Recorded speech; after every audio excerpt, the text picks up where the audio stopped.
사랑의 하나님 감사합니다. 오늘도 저희들에게 귀한 날 허락하여 주시고 하나님의 은혜 가운데 하루를 보내고 이렇게 저녁 시간 피곤하지만 주 앞에 나와 예배할 수 있도록 인도하여 주신 하나님의 은혜에 감사합니다. 우리의 걸어가는 그 모든 길 가운데 우리와 동행하시고 우리가 보지 못하는 그 순간에서도 역시나 일하고 계셨던 그 하나님의 은혜를 찬양하며 다시 한번 생각해 보게 됩니다. 나의 인생의 여러 가지 굴곡진 길 속에서 나에게 힘주시고 위로되시며 나의 눈물을 닦아주신 그 하나님을 우리가 늘 기억하게 하여 주시고 그 놀라우신 위로의 하나님이 오늘 이 시간에도 우리와 함께 하시며 우리를 붙드시는 분이심을 다시 한번 경험하고 체험하는 예배의 자리가 되게 하여 주시옵소서. 하나님 이 시간 하나님 허락하여 주시는 말씀 속으로 깊이 들어가기를 원합니다. 내 마음속에 있는 여러 가지 복잡한 생각들 이 시간 다 십자가 앞에 내려놓게 하시고 주님이 허락하여 주신 말씀에 의지하여서 말씀이 나의 삶을 변화시키고 나의 삶의 믿음을 더욱더 굳건하게 하는 놀라운 예배 시간 될 수 있도록 하나님 성령으로 우리 각 사람 가운데 함께하여 주시옵소서. 이 모든 말씀 예수 그리스도 이름으로 간절히 기도합니다. 아멘. 오늘 주신 하나님 말씀 골로새서 우리 마지막 이제 4장 말씀입니다. 골로새서 4장 말씀 우리 2절부터 6절까지 우리 짧은 말씀이니까요. 우리 한 목소리로 같이 읽겠습니다. 시작. 기도를 계속하고 기도의 감사함으로 깨어 있으라. 또한 우리를 위하여 기도하되 하나님이 전도할 문을 우리에게 열어주사 그리스도의 비밀을 말하게 하시기를 구하라. 내가 이 일 때문에 매임을 당하였노라. 그리하면 내가 마땅히 말할 말로써 이 비밀을 나타내리라. 외인에게 대해서는 지혜로 행하여 세월을 아끼라. 너희 말을 항상 은혜 가운데서 소금으로 맛을 냄과 같이 하라. 그리하면 각 사람에게 마땅히 대답할 것을 알리라. 아멘. 우리 지난 수요일에 봤던 영상 다들 기억하시죠? 오늘도 이제 새로운 영상을 준비했는데요. 제가 이걸 하다 보니까 수요일만 나누기는 좀 아깝다 이 생각이 좀 들어서요. 주일에도 좀 이 영상을 같이 소개하려고 해요. 그래서 이번 주일에는 우리 지난주 수요일날 봤던 그 라면 끓여주는 교회 있죠? 그 교회를 이번 주일날 보고 오늘 주일 거는 그 다음 주 오늘 수요일 거는 그 다음 주일. 그러니까 수요일날 오신 분들은 이제 두 번씩 보시는데 한 개를 먼저씩 이렇게 보시는 거예요. 그러니까 여러분들은 특별하게 먼저 이런 좋은 이야기들을 듣고 시작하는 거죠. 자, 오늘 이제 다른 교회에 대해서 한번 이 교회는 또 어떻게 이 어려운 시기를 잘 넘어가고 있나 한번 보는 시간 갖도록 하겠습니다.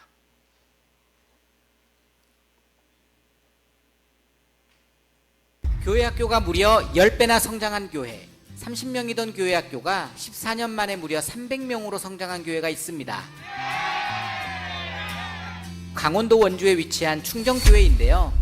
원주 충정교회는 49년의 역사를 지닌 전통교회입니다. 과거 교회가 분열되는 아픔을 겪었다는 원주 충정교회.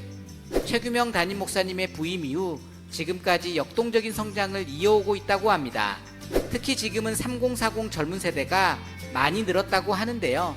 교회가 건강하게 성장하려면 담임 목사님의 목회 철학과 리더십이 중요할 뿐만 아니라 이를 신뢰하고 뒷받침하는 장로님들과 직분자들의 지지와 협력도 중요합니다. 1편 영상에서는 14년째 원주 충정교회를 섬기고 있는 최규명 담임 목사님과의 인터뷰를 통해 49년 된 전통교회가 지속적으로 성장해온 비결을 소개해 드리겠습니다. 10년 가까이 된 교회잖아요. 네. 목사님 오실 때의 상황과 어떻게 좀 변화했는지 현황을 좀 소개해 주시죠. 네. 제가 처음에 부임해 왔을 때 출석 성도가 어른들이 1부, 2부 합쳐서 128명이 출석을 했더라고요. 아이들은 뭐 전체 다 합해서 한 30명 정도 되었고요.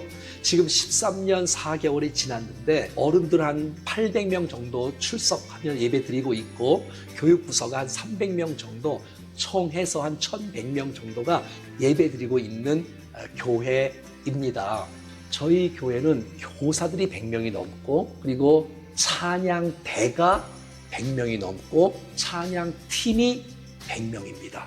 그 찬양팀과 교사들의 80%가 3040 세대입니다. 이 교회에 와서 이제 목회를 시작하면서 교회가 어두웠고 힘들었어요. 은혜가 흘러가는 것이 가장 중요한 것 같아요. 저희 교회 장로님의 특징이 뭐냐면 예배 시간에 앞에 앉으세요. 그리고 은혜를 받으세요. 그러면 다 돼요. 예를 들어서 팔짱을 낀다거나 눈을 감는다거나 단점을 끄집어낸다거나 이런 분이 안 계세요. 담임 목회자가 어떤 비전을 제시했을 때 물론 충분히 검토하지요. 정책당회 때. 그러나 제시하면 그것을 함께 동의해 주시고 함께 참여해 주시고 예를 들어서 제자훈련이다. 우리 장로님들이 다 일기생들이에요. 한 분도 빠짐없이. 그러니까 계속해서 될 수가 있는 거죠. 제가 장로님들을 무시한 채 제 독단적으로 하면 장로님들이 싫어하잖아요. 한국의 장로님이 제일 싫어하는 게 뭐예요? 허수아비 만드는 거예요. 한용사 혼자 얘기하고 혼자 말하고 혼자 추진하고 그러면 안 되죠. 이건 담임 목사의 지혜의 문제라고 생각합니다.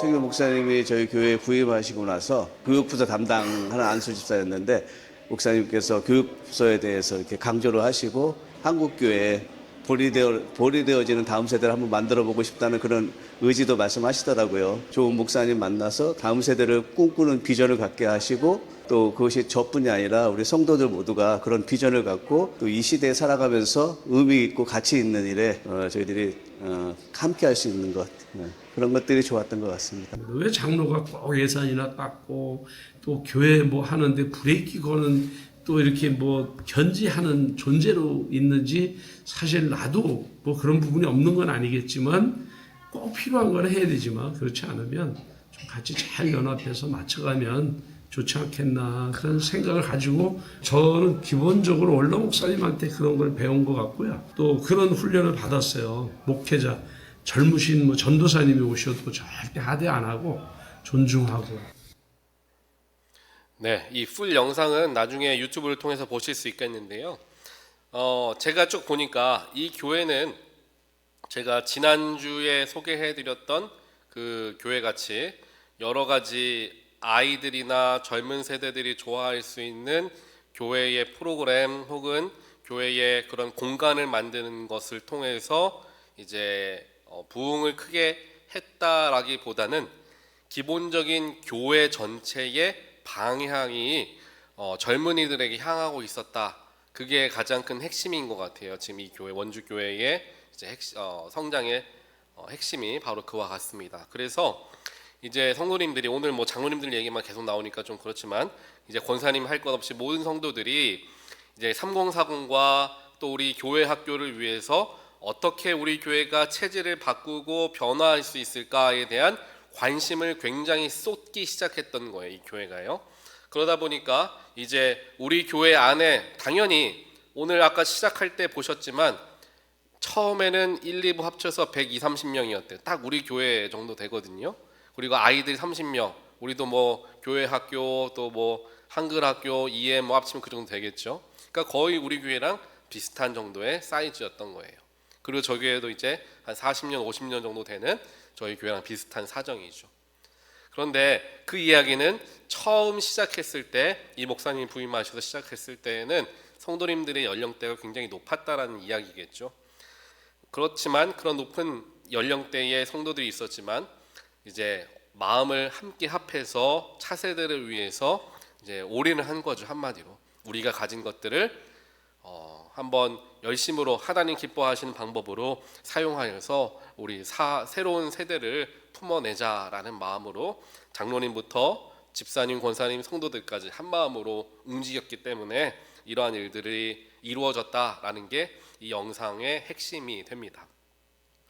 그래서 제가 매 수요일마다 하나씩 이제 말씀드리고 소개해드리는 교회들을 보면서 우리 교회에서는 어떻게 이런 방법들을 또 이러한 이야기들을 소화해내서 우리 교회에 맞게끔 이제 해석할 수 있을까, 또 적용할 수 있을까, 이러한 고민들을 우리가 자꾸만 해보면 좋을 것 같아요. 또 나중에 또 소개를 해드리겠지만 지금 이 유튜브 채널을 진행하는 사람은 한국 사람이잖아요. 그런데 이분이 이제 미국에 와서 성장하는 미국 교회에 대해서도 이제 이렇게 소개를 합니다. 이런 미국 교회, 때로는 우리가 우리 교회는 미국에 있는 한인 교회인데 어떻게 한국에 있는 한국 교회랑 비교할 수 있나 생각을 할 수도 있으시겠지만요.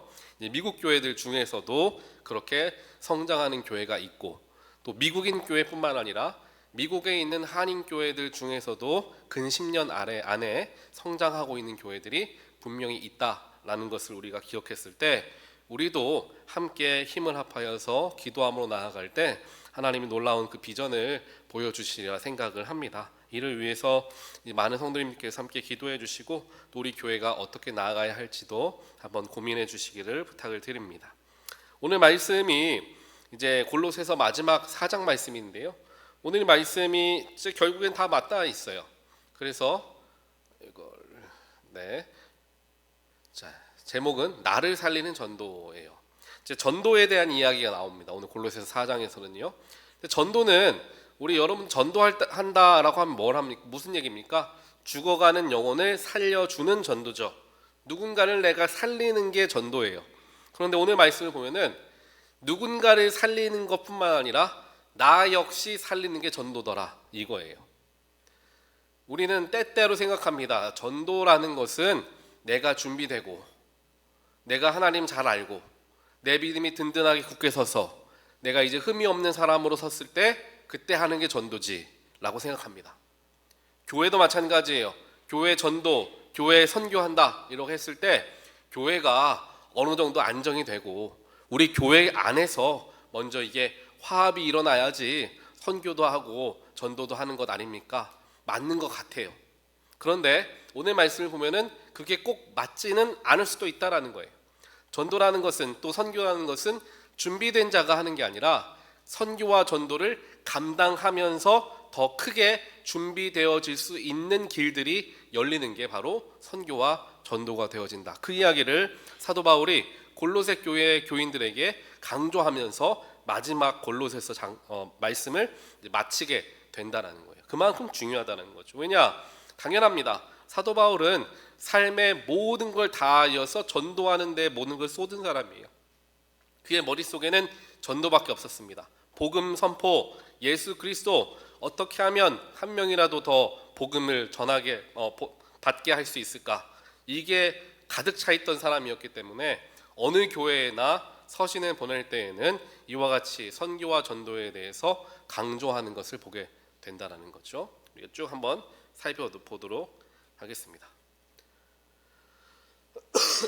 우리 교회가 이제 나아가야 할 길은 무엇일까? 한번 우리 교회를 한번 생각해 보는 거예요. 아까 제가 시작하면서 말씀드린 것과 같이 교회가 선교와 전도, 즉 교회 밖과 연결점이 많지 않은 교회들은요, 이제 에너지들이 교회 안에만 이제 맴돌게 됩니다. 교회 안에만 에너지가 맴돌게 되니까 그 에너지 때문에, 그게 긍정적인 에너지가 되면 좋겠지만 그 에너지가 오히려 이제 고여 있다 보니까 부정적으로 잘못된 것들로 이렇게 튀게 되는 상황이 생기는 거예요. 그래서 하나님께 받은 은혜는 내가 혼자 소화하면서 끝나는 게 진짜 은혜의 모습이 아니라, 내가 받은 은혜가 자연스럽게 흘러가게 되면서 완성되어지는 게 하나님의 은혜의 이제 모습이다라는 것, 성경을 통하여 우리는 많이 이제 보고 알고 있습니다. 그러니 교회 안에서 예배를 통하여서, 찬양과 기도를 통하여서 우리의 영성이 뜨거워지고 하나님을 향한 사랑이 깊어지는 그런 과정들을 경험한다면 이게 흘러나갈 통로들이 막 열려야 된다는 얘기예요. 이 통로가 막혀 있으면 아무리 은혜를 받고 내가 하나님을 사랑하는 마음이 내 안에 솟아난다 할지라도 그게 거기에만 머무른 채 익숙해져 버리거나 혹은 잘못된 일들이 생길 수가 있다라는 거예요. 그래서 내가 쌓인 것은 자연스럽게 흘려보내야 건강한 영이 될 수 있다라는 거죠. 교회가 가져야 할 모습이 바로 이와 같습니다. 즉, 내 안에서, 즉 교회 안에서 하나님을 향한 영성과 또 은혜를 쌓아 나아가는 과정과 더불어서 흘러나아갈 통로가 있어야 한다는 거예요. 그래서 열린 전도와 선교가 교회로 하여금 하나가 되도록 돕는 도구가 되더라라는 겁니다. 우리가 이번 토요일에 우리 지역사회 이제 믿지 않는 사람들도 많이 있겠죠. 물론 하나님 아는 분도 계시겠지만 그런 분들을 위해서 이제 바자회를 준비합니다. 그리고 바자회를 통해서 얻은 기금은 또 선교 사역을 위해서 사용을 하죠. 그래서 많은 분들께서 많은 물품들을 친교실에 다 가져다 놓으셨어요. 그래서 이번에 바자회를 준비하고 있는데 바자회와 더불어서 우리 성도님들께서 또 자발적으로 이러이러한 것도 하면 좋겠다라고 이야기하셔서 우리 지난주 광고했죠. 복음 팔찌 이제 만들었습니다. 지난 화요일에. 그때 한 15분 정도가 15명 정도가 이제 오셔서 복음 팔찌도 만드시고 같이 모여서 이제 식사도 같이 하시고 또 식사하신 후에 이제 소화도 시킬 겸 우리 선교 바자회 물품을 정리하는 시간들을 가졌어요. 그래서 같이 식사하고 같이 기도하고 같이 대화를 나누는데 이 모임이 그 그룹에서의 그 풍겨지는 그 에너지가 있어요. 이제 제가 목회자이기 때문에 그런 것들이 더 잘 많이 느껴지기도 합니다. 거기에 가서 같이 대화를 나누는데 이제 성도님들께서 당연히 내 시간 쓰죠. 내가 땀도 흘려야 되죠. 누군가는 식사도 준비해야 되죠. 여러 가지 어찌 보면 손해보는 자리일 수 있는데 그 자리가 굉장히 기쁨의 웃음소리가 끊이지가 않는 거예요. 그래서 그 그룹 안에서 제가 오히려 그 좋은 에너지를 체험받고 갔던 그러한 기억을 제가 지난 화요일에 하게 되었던 것 같습니다. 이와 같이 전도와 선교를 우리가 힘을 써서 함께 마음을 합하여서 하다 보면은 오히려 내 안에 있는 에너지가 자연스럽게 흘러가면서 내가 힘이 빠지는 게 아니라 오히려 나와 함께 같은 비전을 가지고 섬기는 사람들로 하여금 하나 되는 놀라운 은혜를 경험하게 되더라라는 거예요. 그래서 교회는 준비가 되었던 준비가 되지 않았던 선교와 전도의 창들은 항상 열어놓고 있어야 한다는 것입니다. 그리고 다음 세대, 우리 차세대들이라고 하죠. 3040들 세대들을 제가 이제 전도사 때부터 사역을 쭉 이제 해오면서 보면은 특징들이 있어요. 이 젊은 분들은 요즘 젊은 분들은 예전의 세대분들의 신앙관과는 조금 달라요. 예전에는 교회 와서 말씀 보고 또 말씀 선포되어지는 말씀에 뜨겁게 우리가 감동하며 기도하고 눈물로 찬양하고 방언하고 뭐 이런 일들을 함을 통해서 믿음을 키워갔잖아요. 근데 요즘 세대들은 그거 가지고는 이제 조금 어려워요. 그래서 요즘 세대들이 조금 더 집중하고 관심 있어 하는 분야는 의미 있는 일인 거죠. 그냥 교회를 다니는 게 아니에요. 내가 그냥 하나님 믿고 내가 은혜 받고 내가 기쁨으로 살아가는 것, 그것은 이제 예전만큼 중요하지는 않아졌다라는 거죠. 1대1의 관계가 아니라 내가 하나님의 사람으로서, 내가 그리스도인으로서 어려운 나라에 가서 선교도 하고 지역사회에 가서 봉사도 하고 남들이 하지 않은 곳에 내가 혼자는 할 수 없지만 교회의 이름으로 함께 가니까 함께 뭐 자켓이라도 함께 맞춰 입어서 밖에서 전도도 하거나 혹은 선한 일들, 뭐 음식을 나눈다든지 쓰레기를 치운다든지 뭐 이러한 일들을 함을 통하여서 의미를 찾더라라는 거죠. 이것은 제가 직접 경험한 바입니다. 예전에 이 전전교회에 있을 때에 그러한 프로그램이 있었고 젊은 분들이 굉장히 관심 가졌던 게 두 개가 있었는데 첫 번째는 공원에 가서 한 토요일에 공원에 가서 쓰레기를 줍는 거예요. 그거 별거 아니잖아요. 쓰레기 줍는 거 별거 아닙니다. 그런데 거기에 가서 쓰레기를 줍고 너무나 너무나 마음이 좋았고 내가 보람됐다라고 이야기하며 참여했던 분들을 보니까 다 30, 40대 젊은 분들이더라고요.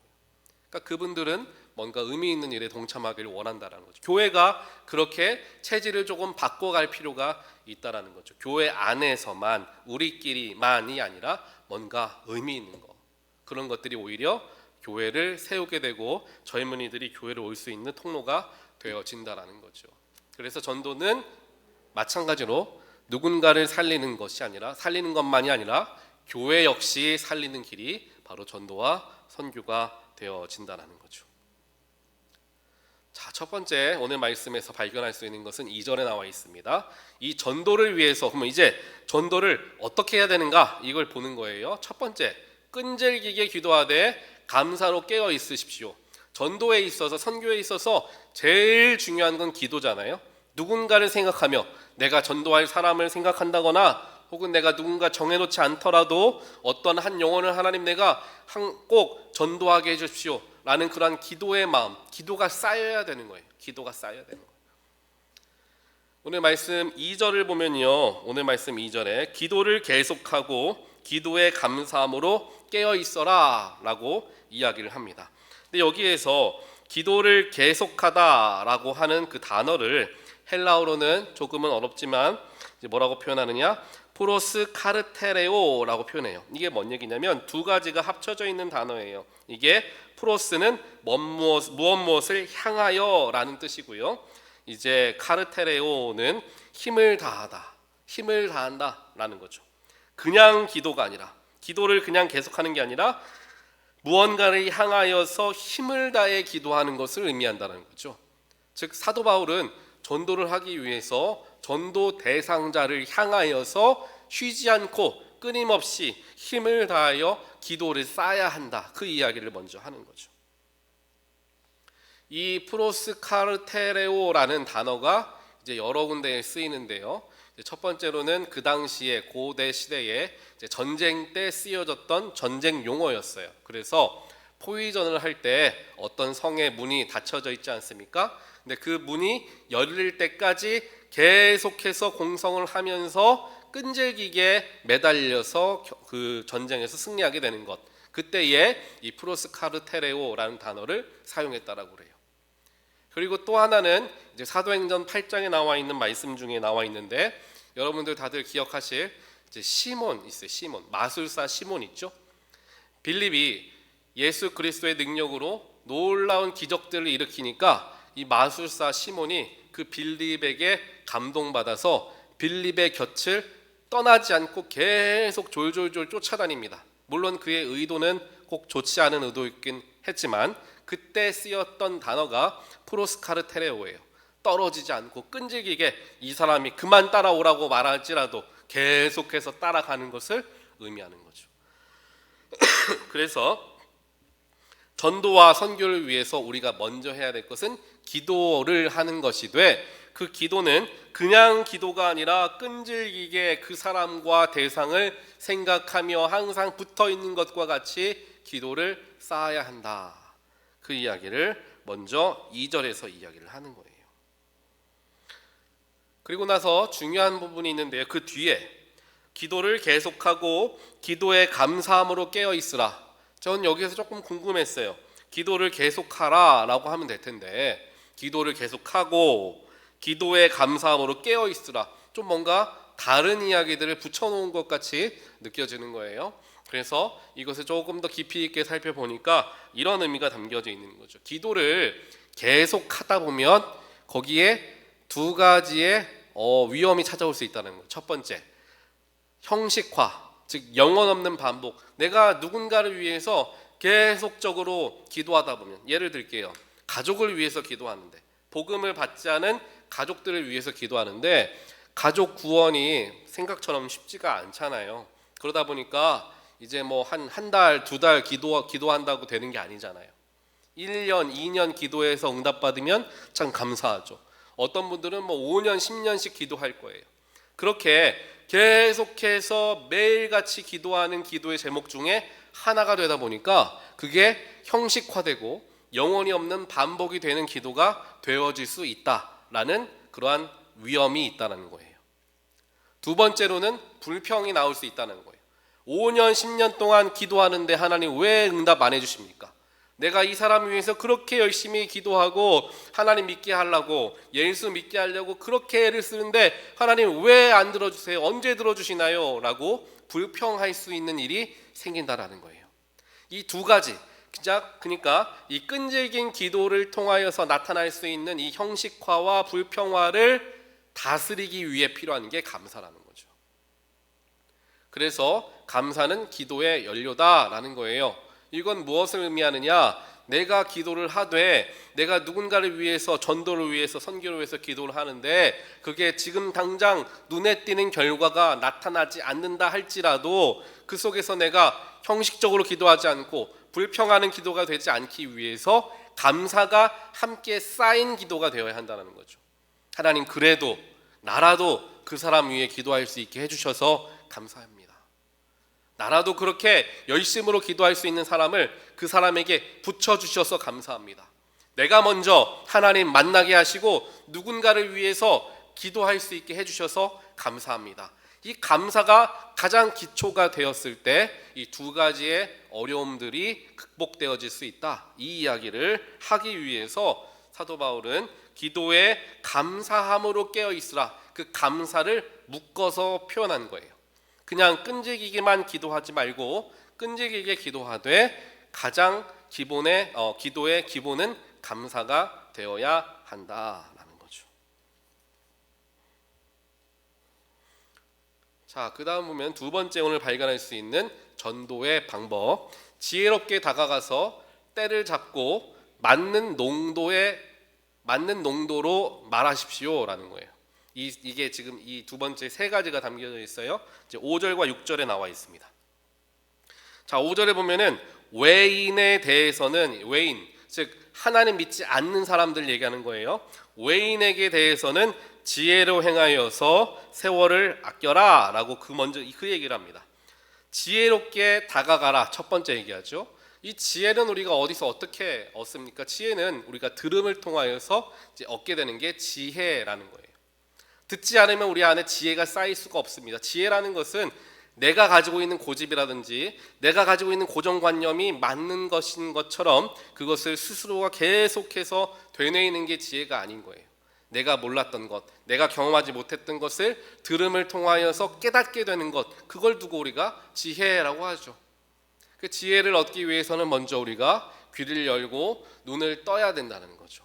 이게 지혜롭게 다가가라, 전도를 할 때나 선교를 할 때나 먼저 그 사람에게 지혜롭게 다가가야 되는데, 지혜롭게 다가가기 위해서 가장 먼저 해야 되는 것은 듣는 거라는 거예요.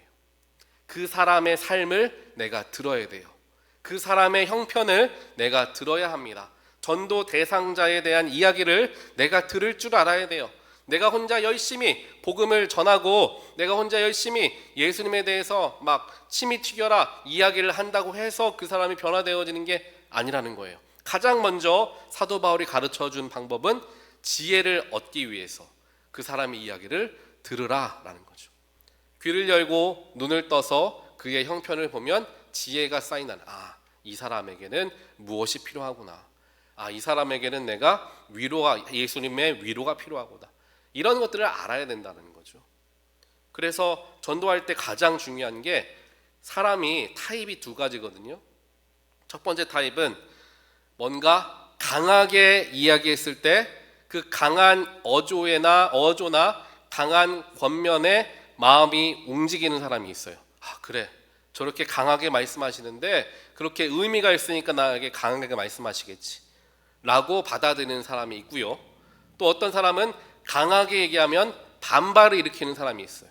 왜 이렇게 나에게 심하게 말하고 내가 그거 몰라가지고 지금까지 교회 안 나가나, 이렇게 이야기하는 경우들도 있기 때문에 그런 사람들에게는 강하게 이야기하기보다는 조금 유연하게 이야기하려는 노력들을 기울여야 되겠죠. 먼저 그 사람의 성향을 파악을 잘해야 된다는 거예요.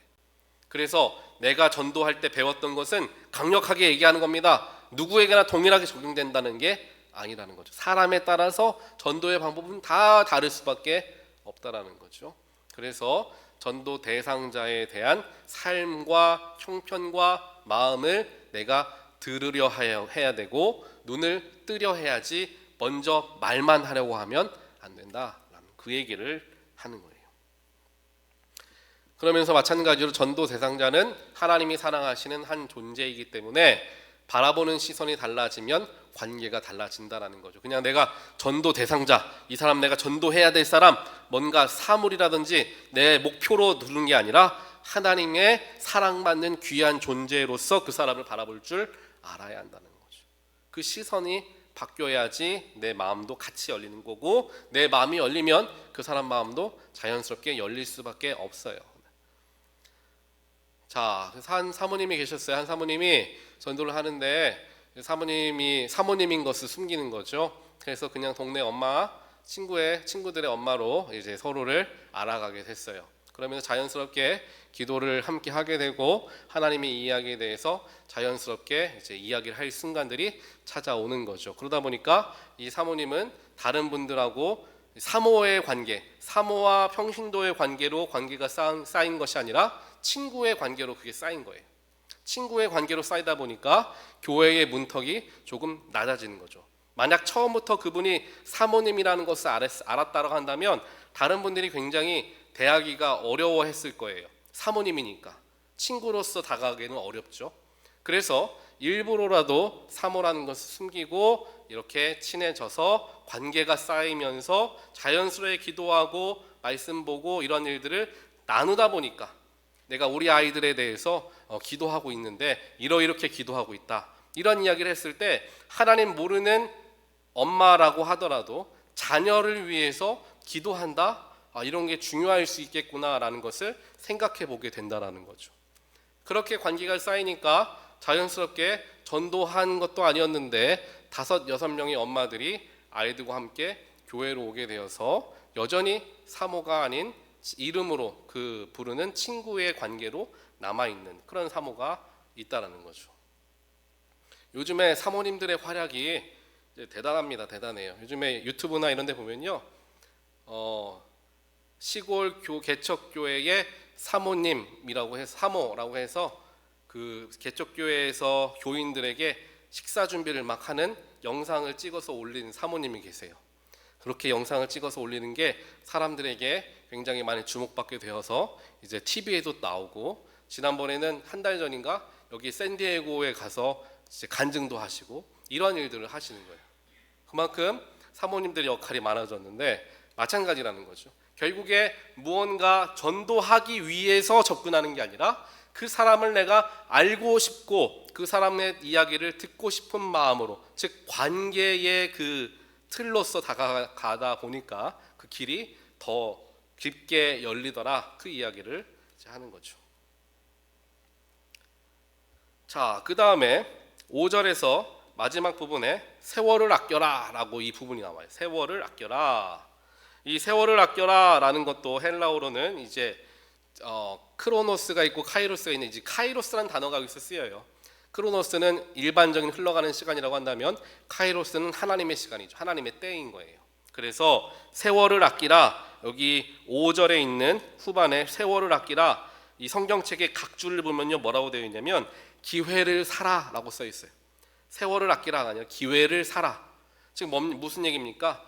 전도를 하고 복음을 전할 그 결정적인 하나님의 기회를 사라라는 겁니다. 그 결정적인 기회를 사기 위해서는 그 기회가 오는 걸 보고 있어야 되겠죠. 내가 못 보아버린다고 한다면 그 기회를 놓치는 거예요. 그 순간을 내가 주목하고 있고 언제 하나님의 때가 오는가를 계속적으로 내가 신경 쓰고 있을 때 그 기회가 보이고 그 기회를 잡을 수 있고요. 여기서 또 하나가 중요한 게 그냥 기회를 잡아라 라고 표현하지 않고 기회를 사라 라고 표현해요. 사라. 기회를 산다라는 건 무엇을 의미합니까? 내가 무언가에 값을 주고 살 때, 얻을 때 그걸 두고 우리는 산다라고 하죠. 즉 누군가에게 전도하고 누군가에게 선교하는 것은 내가 가진 무언가를 가지고 값을 치루어야 하는 일이 된다라는 거예요. 그게 뭐 여러 가지가 있을 수 있겠죠. 영적으로는 내가 먼저 하나님 만난 그 은혜와 십자가의 사랑의 감격을 통한 그 감사의 마음을 가지고 내가 뭔가를 지불할 수 있겠죠. 그게 영적으로고요. 육적으로는 내 시간과 내 정성과 내 물질과 내 에너지를 쏟음을 통하여서 그 사람에게 전도할 기회를 내가 사는 거죠. 즉 전도와 선교는 자연스럽게 쉽게 이루어지는 게 결코 아니라는 것입니다. 내가 무언가를 가지고 있는 소중한 것을 내어드리면서 하는 일이에요.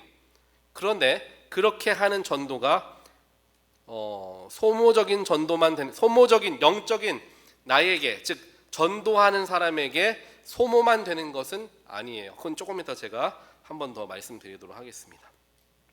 그래서 그 결정적인 기회를 사야 된다, 그 얘기를 하죠.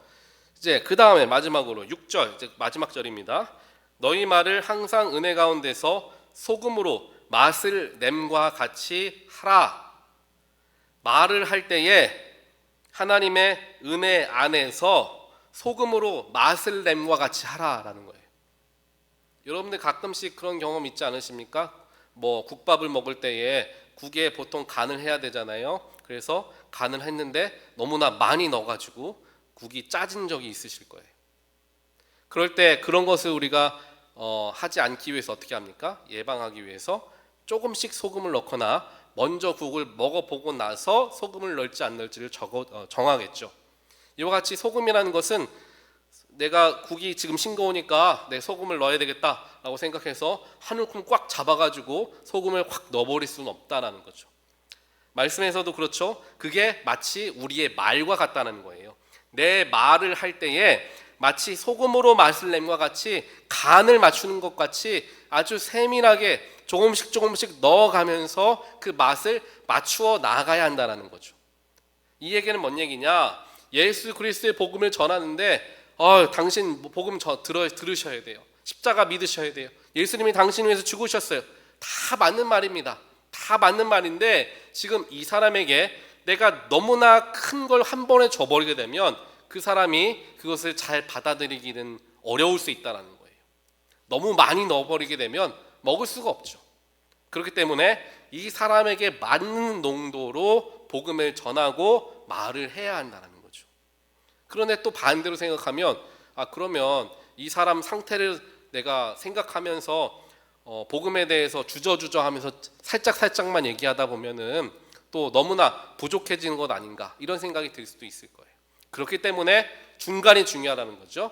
딱 맞게 이 사람에게 맞는 농도가 어느 정도인가를 알아야 된다는 거예요.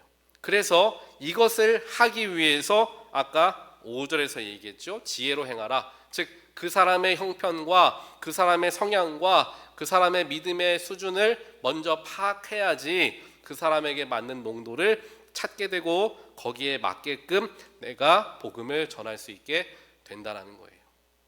그래서 지금 더 힘들고 어려운 사람들에게 소금을 한 움큼 쥐어주기보다는 그 사람에게 맞게 조금씩 주어준다거나 혹은 잠깐 기다리는 시간들이 필요할 수 있다는 것을 생각하면서 그 사람에게 접근하고 다가가는 것, 결국에 그게 지혜가 된다는 거예요. 그래서 우리가 이 두 가지를 살펴봤어요. 전도하는 법. 첫 번째로는 전도를 위해 끈질기게 기도하되 감사로 기도하십시오. 첫 번째죠. 그 사람을 위해서.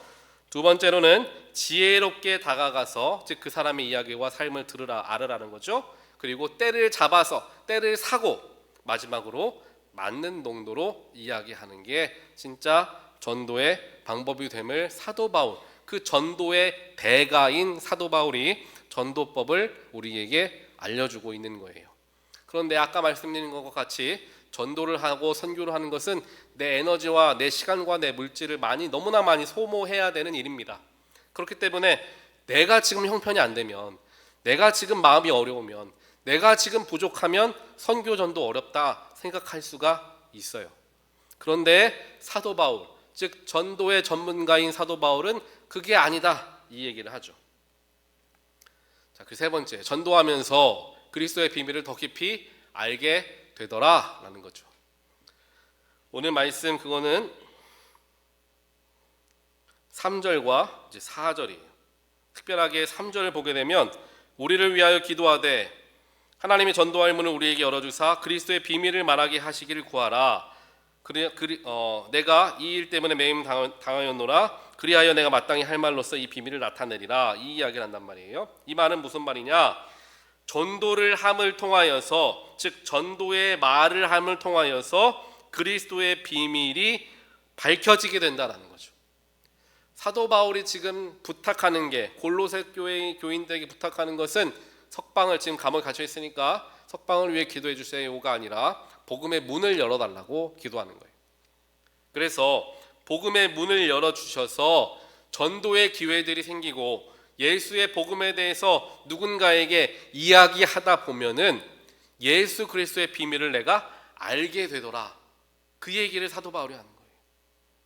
내가 지금 감옥에 갇혀 있으니까 누가 누구를 전도하나, 지금 내 코가 석자인데 여기서 어떻게 될지도 모르는데 내가 무슨 전도를 해야 하나? 당연히 그런 상태예요. 하지만 바울은 그게 아니라 그러한 상황 속에서도 복음을 전하다 보니까 오히려 그 막혔던 어려운 상황이 하나님의 귀한 기회로 바뀌게 되었다라는 것을 수없이 경험합니다. 그러니 복음을 전하는 것은 내가 일방적으로 소모하고 손해보는 관계가 되는 것이 아니라 오히려 더 귀한 것으로 채움받는 것이 전도와 선교가 되어진다라는 전도의 진리를 사도 바울이 마지막으로 우리에게 가르쳐주고 있다는 거예요. 우리가 오늘 이 말씀을 잘 기억하면서 우리의 삶을 한번 잘 돌아보길 원합니다. 이것은 개인이 생각해야 될 부분도 있지만요, 교회 차원에서도 생각해 볼 필요가 분명히 있을 거예요. 그래서 우리가 각자가 가지고 있는 여러 가지 신앙의 모습들과 또한 선교와 전도에 대한 생각들이 있을 거예요. 그때에 우리 오늘 골로새서 말씀 4장 말씀 특별하게 우리가 기억하면서 누군가 말씀을 필요로 하는 사람에게, 복음을 필요로 하는 사람에게 내가 어떻게 다가가야 하는가, 또 우리 교회는, 또 나는 어떻게 선교와 전도, 즉 예수 그리스도의 복음을 전하는 일에 마음을 열어서 상황과 관계없이 그 일들을 온전하게 감당할 수 있겠는가, 이 생각들을 우리가 해야 한다는 거예요. 그것은 여러분들이 손해보라는 것이 아니라 오히려 체험받아지게 될 것이니, 힘든 과정이 오히려 하나님의 은혜로서 능력으로 바뀌게 될 것이니 염려 말고 지금 상황과 관계없이 예수 십자가와 복음을 전하는 일들을 감당하는 삶을 살아라. 우리 교회에게, 또 저와 여러분의 삶 가운데 주님께서 말씀하시는 줄 믿습니다. 우리 함께 찬양하기를 원합니다. 우리 찬양하실 때에 우리가 하나님이 부르시는 그 순간까지 주님, 내가 예수 복음을 들고 나아가기를 원합니다 라는 간절한 마음으로 우리 같이 찬양하는 시간 갖겠습니다.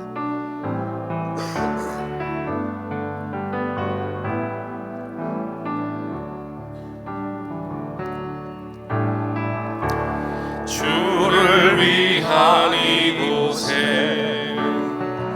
예배하는 자들 중에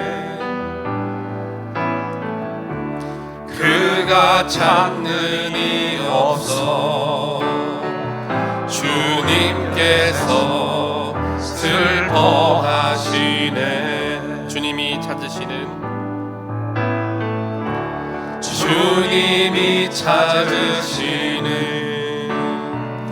그 한 사람, 그 예배자, 내가 그 사람 되길 간절히 주께 예배하네. 주내로